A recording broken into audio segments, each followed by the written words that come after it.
বুঝছে কোথায়? এই যে বনি আর গিনি কন্টিনিউয়াসলি তো দাদাকে এটাই বুঝিয়ে যাচ্ছে, এটাই মাথায় ঢুকিয়ে যাচ্ছে যে গীতা প্রতিশোধ নেওয়ার জন্য এটা করেছে, শুধুমাত্র কাব্যা এ বাড়িতে বউ হয়ে আসবে বলে। আচ্ছা আচ্ছা আচ্ছা, যদি তাই হয় তাহলে ও ডিভোর্সটা চাইবে কেন?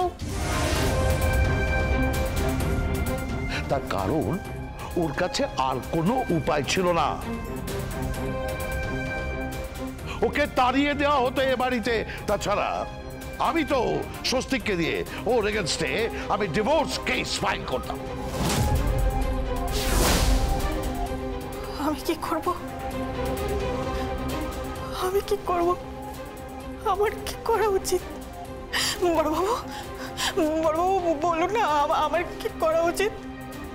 বড়বাবু আমার স্বামীকে ফিরিয়ে দিন। কি করছিস তুই? কি করছিস? আমার স্বামীকে ফিরিয়ে দিন বড়বাবু। অনেক কষ্ট করে বাড়ির পরিচারিকা থেকে বাড়ির বউ হয়ে উঠে দিলাম বড়বাবু। আমি খুব ভালোবাসি আমার স্বামীকে। ও পাল্টে গেছে বড়বাবু। কৃপান ব্যানার্জি আগের মতো নেই কৃপান ব্যানার্জি। বড়বাবু আমি তো ঘর করছি, আমি জানি ও পাল্টে গেছে। বড়বাবুকে বাঁচান, দয়া করে বাঁচান ওকে। উকিল দিদিমণিকে একবার বোঝান না, উকিল দিদিমণিকে। এই কথা পদ্ম বলছে? কে?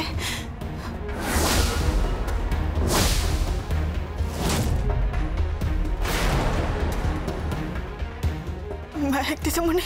হ্যাঁ, এই কথা সেই পদ্ম বলছে যাকে কৃপানের হাত থেকে বাঁচিয়েছিল অ্যাডভোকেট গীতা এলএলবি, যার জন্য লড়াই করে কৃপানের সাজা পর্যন্ত পাইয়ে দিয়েছিল, সারা পৃথিবীর বিরুদ্ধে গিয়ে লড়াই করেছিল। ওকে তো কতবার খুন করার চেষ্টা করেছিল, কতবার মারার চেষ্টা করেছিল। একটা মেয়ে একা সারা সমাজের বিরুদ্ধে গিয়ে লড়েছিল শুধু তোর কেসটা। আর আজকে তুই তার বিরুদ্ধে কমপ্লেন করতে এসেছিস সেই বাড়িতে।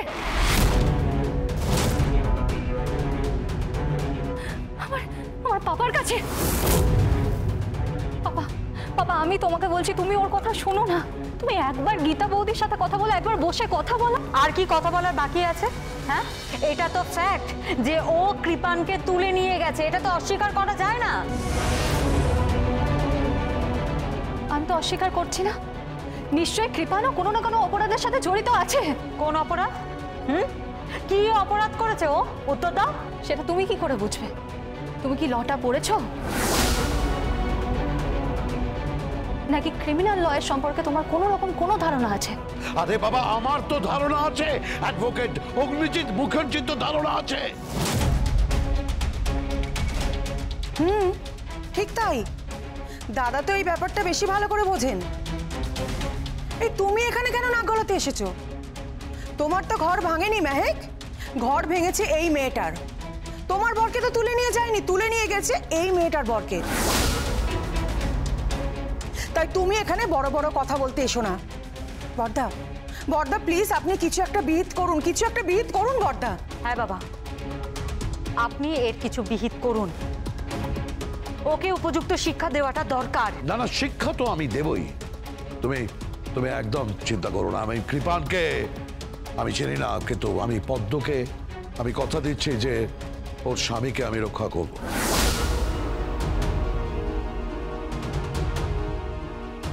পাপা তুমি কি বলছো? কি এভাবে কথা দিও না জেঠু। এই চুপ করে যাবে প্লিজ। জেঠু তুমি কথা শোনো, তুমি এভাবে কথা দিও না। এই ঈশা, এলেন, আমি তোমাকেও বলছি। এই মেহেক, তোমরা তিনজনের শুনে রাখো। ঈশা, এলেন, মেহেক, তিনজনকে আমি বলছি মুখ বন্ধ রাখো। আমি পদ্মকে কথা দিয়েছি যে আমি ওর স্বামীকে বাঁচাবো, 1। আর 2 নম্বর হচ্ছে গীতার প্রবেশ আমি এ বাড়িতে বন্ধ করব। তার জায়গায় তুমি কাকে ফোন করছো? আমি কাব্যাকে নিয়ে আসবো।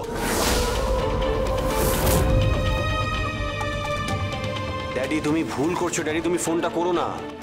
ড্যাডি ফোনটা করো না। ড্যাডি তুমি গায়ে হাত তুলবেন না, গায়ে হাত তুলবেন না বলে রাখলাম। আমি নিরপরাধ, আমি কিছু জানি না। তুই সব জানিস, সব জানিস তুই। আমি তোকে চিনি না রে। হ্যাঁ, সাপের ঘরের জন্ম তোর, তোর মতো বিষাক্ত আর একটা পিসও নেই। আমি তোকে চিনি না। ফোন পাচ্ছে। হ্যালো, কে বলছেন? অ্যাডভোকেট অগ্নিজিৎ মুখার্জি। আপনি আপনি এখন কেন ফোন করেছেন? আমার ক্লায়েন্ট কৃপান ব্যানার্জির ওপর যেন কোনো রকম টর্চার না হয়। ক্লায়েন্ট? ও কোত্থেকে আপনার ক্লায়েন্ট হলো? কবে ও আপনার ক্লায়েন্ট হয়ে গেল? ওর স্ত্রী আমার এখানে এসেছে, পদ্মরানী ব্যানার্জি। পদ্মরানী ব্যানার্জিকে আমি কথা দিয়েছি যে ওর স্বামীকে আমি সুরক্ষা দেব, আমি ওকে প্রোটেক্ট করব, আমি ওর বেলের বন্দোবস্ত করব এবং যে কোনো রকম অভিযোগের দায় থেকে আমি ওকে মুক্ত করব। আমি পদ্মরানী ব্যানার্জিকে কথা দিয়েছি। বাবা, আপনি ভুল করছেন। আপনি ভুল করছেন। একটা মস্ত বড় র‍্যাকেট, আর ওই র‍্যাকেটের লোকজন মিলে আমার বাবাকে খুন করার চেষ্টা করেছিল। সেটা তোমার অনুমান, সেটা প্রমাণিত নয়। আর যতক্ষণ না প্রমাণ হচ্ছে ততক্ষণ তুমি কাউকে অপরাধী সাব্যস্ত করতে পারো না। আশা করি লয়ের ব্যাপারে এই ডিসেন্সিটুকু তুমি ভুলে যাওনি। আমি ভুলে যাইনি, ভুলে আপনি যাচ্ছেন। কৃপান ব্যানার্জি কোন কোন অপরাধ করেছে?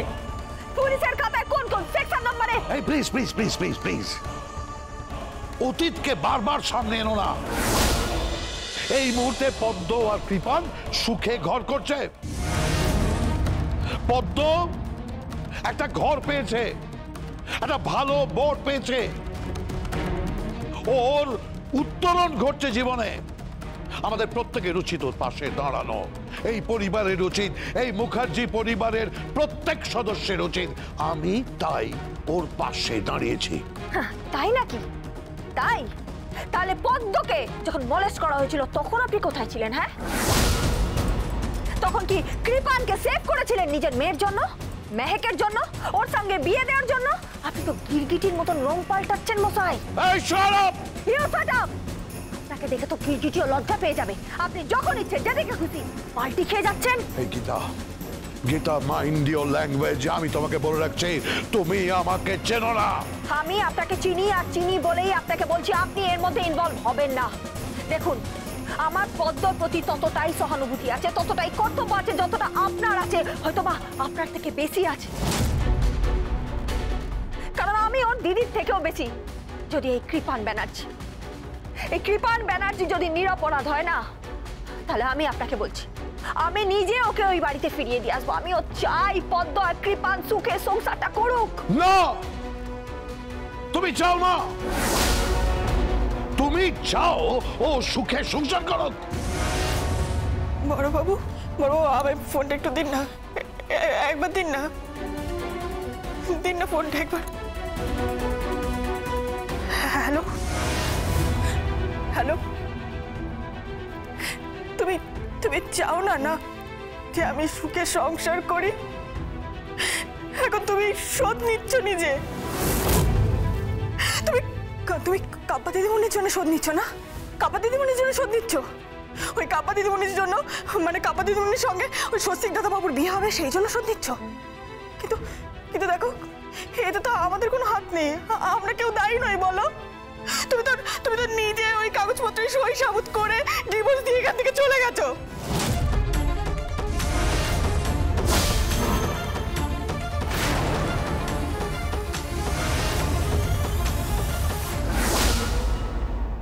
বাবা, তুমি জানো ও তোমার জামাইকে ডিভোর্স দিচ্ছে?